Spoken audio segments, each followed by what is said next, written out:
Dear Diary, today was a special day, because a very special package arrived with 2 books that I really want to read. First is a novel that kind of introduced me to a complete new genre of novels, a light novel. Basically a book that a manga and an anime is based off of. The first book in the very, very long Sword Art Online series by Riki Kawahara. I mean, I love the anime so far, but what was lacking for me in the anime, I hope to find in the book. But that's not the book that this video is going to be about. The book this video will feature on is The Broken Road by Richard Paul Evans. And because, you know, Richard Paul Evans likes to write with little diary entries at the beginning of each chapter, I thought I would make this reading diary kind of the same. So, dear diary, I hope I will have a lot of fun reading The Broken Road. I can't wait. I love the Walk series so much. It's my favorite series by him. So, I'm really looking forward to his new Walking series. Dear Diary, without hope, the world is barren. That's my legacy. A wake of roadkill on the highway of greed. It's a nice little legacy to keep me up at night. The problem is, in the rapids of Western society, we're just dragged along by the current, too concerned with keeping our heads above water to wonder where the river is taking us. Well, diary, I'm quite impressed with the book already. I don't think it's really noticeable throughout the camera, but it's really raining here, and I don't know if this weather actually fits the story or not, but so far it's quite okay, although the book itself is from the soul design actually pretty light and warm and not cold and rainy. But I'm getting carried away.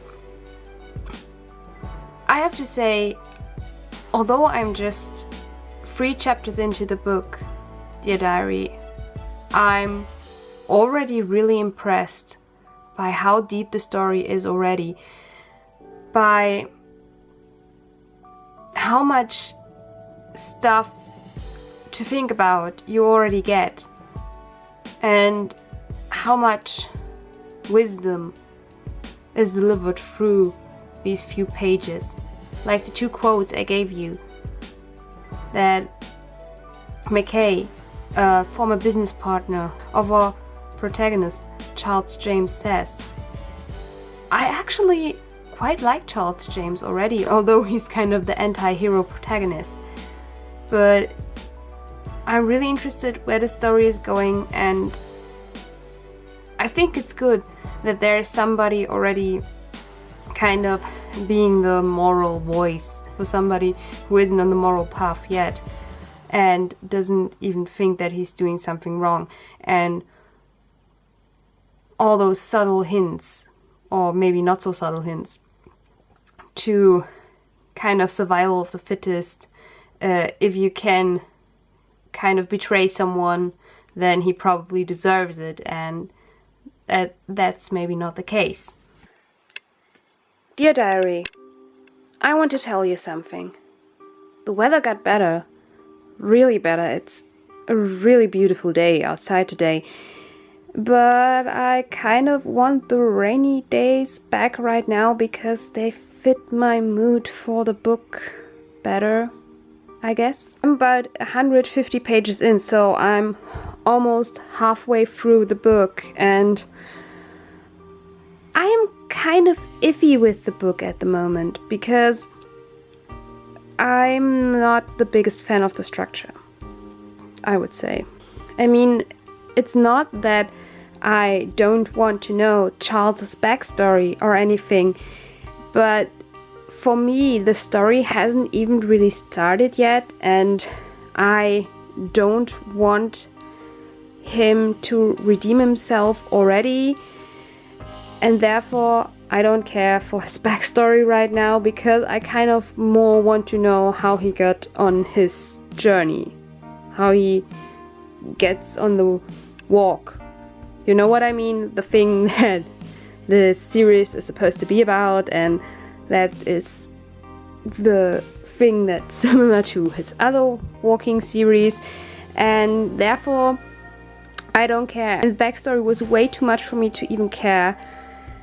There was so much into it that it almost 50 pages of backstory that I never thought would end, and that I think don't belong right now. I think we should get started with the actual, story, how we get there, and then he can start to redeem himself, because like I said, I don't want to like him yet, because I mean I do kind of like him, but I don't want, but I think most people won't like him yet, and I don't think that he should redeem himself so easily and so early on. Dear Diary, it's been a while, over 2 weeks since I last really read in the book and also did an update. When I learned that there was more of backstory for me, I kind of had enough and read instead the book that I got together with this one. The first Sword Art Online light novel, and I actually ended up finishing this one, and I really liked it, although it took me quite some time because I'm not really a fast reader at the moment. And now I'm back. I'm still really iffy. I believe if this entire part with the backstory would have just been later on in the story, I wouldn't have mind. I probably would have really enjoyed it, but now it's just like, I don't really want to know, and I still don't really care, and I don't really care for Charles becoming a dick story, because that's what's happening. And I was kind of actually getting mad when he described Monica's boyfriend, Josh, I believe was his name, and that he wasn't treating her right, and that he would treat her so much better, and that he was such an asshole, and that he was a narcissist. And you kind of know, boy, you shouldn't open your mouth so wide.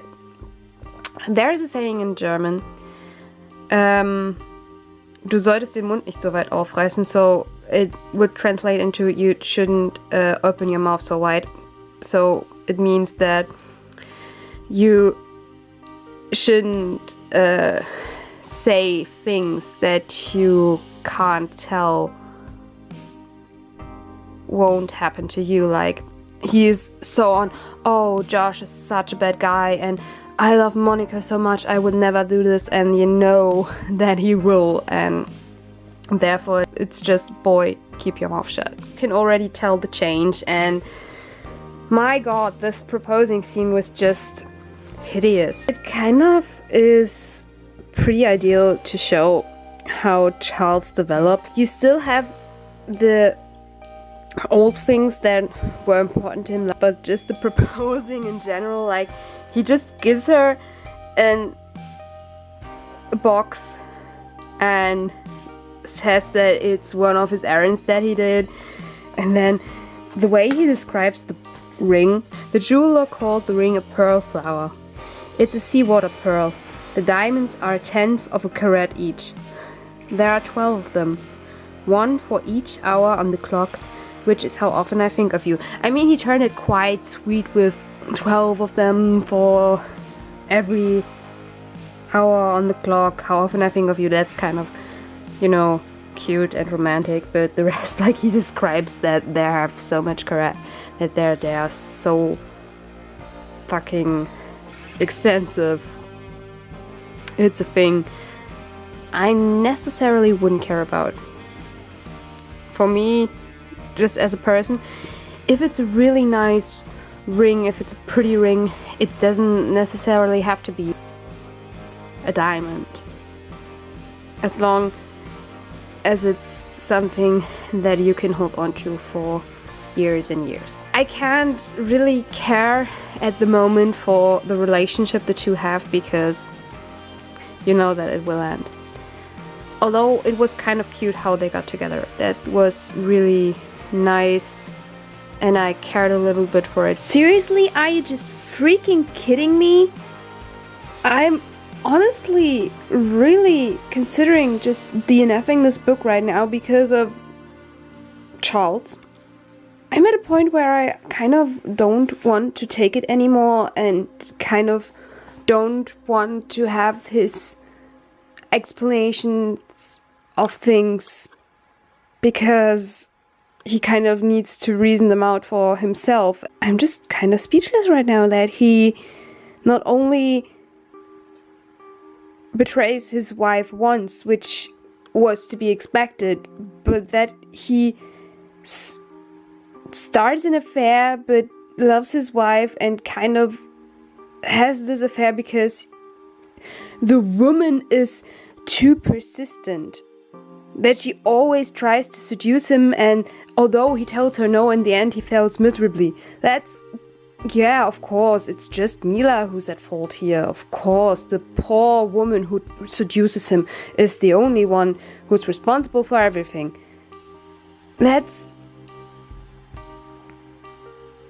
such an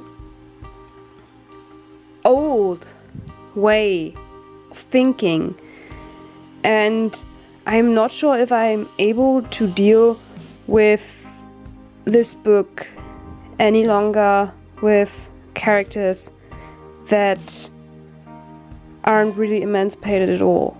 Okay guys, I don't have any further excuse to not film this last bit of the video, because I am far enough along with editing that only this part is missing right now. It's been over a month since I finished The Broken Road. To just bluntly say it, it was the worst book I've read this year so far, and it has also been the worst Richard Paul Evans book that I've read so far. I am hugely disappointed with the book. I ended up finishing it. I kind of pushed myself to read the last, I don't know, 60 pages or what it was, but wow, this book was wrong in so many different ways that I can't even really begin to describe it, and I don't really want to describe it that much, as I said my thoughts in the video so far, and I don't want to drag the end of this video out any further. Just know Charles is an asshole. With this book you don't really get what you're promised. There's no walking in this book so far whatsoever, and although this book seems to be inspired by a real person, I just can't care for this book at all, and I also won't continue on with the series. I believe I gave this book 2 stars on Goodreads, but it's more like 1 to 2 stars. I believe it will differ throughout the year. If I read any other books that are worth 2 stars for me and that are maybe better than this one, but this was just a complete fail for me. Really sad. The cover was so nice and the story sounded really promising, but I don't know what Richard did with this book, and I'm just stunned at it. Feels like somebody else has written this book, because it's so completely different from what I'm used to when I purchase and read his books. Okay guys, I will end this video here.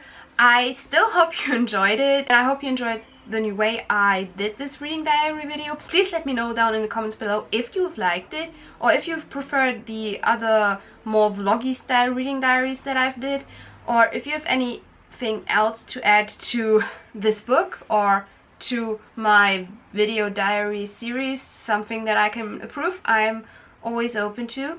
And yeah, that's it for this video. I still hope you enjoyed it. Give it a thumbs up if you did. Or thumbs down if you didn't, if you think that this is the best book ever and that I'm kind of bashing your favorite book. That's also okay. And if you want to see more videos that I do, then please subscribe. I will see you soon with another video, guys. Goodbye!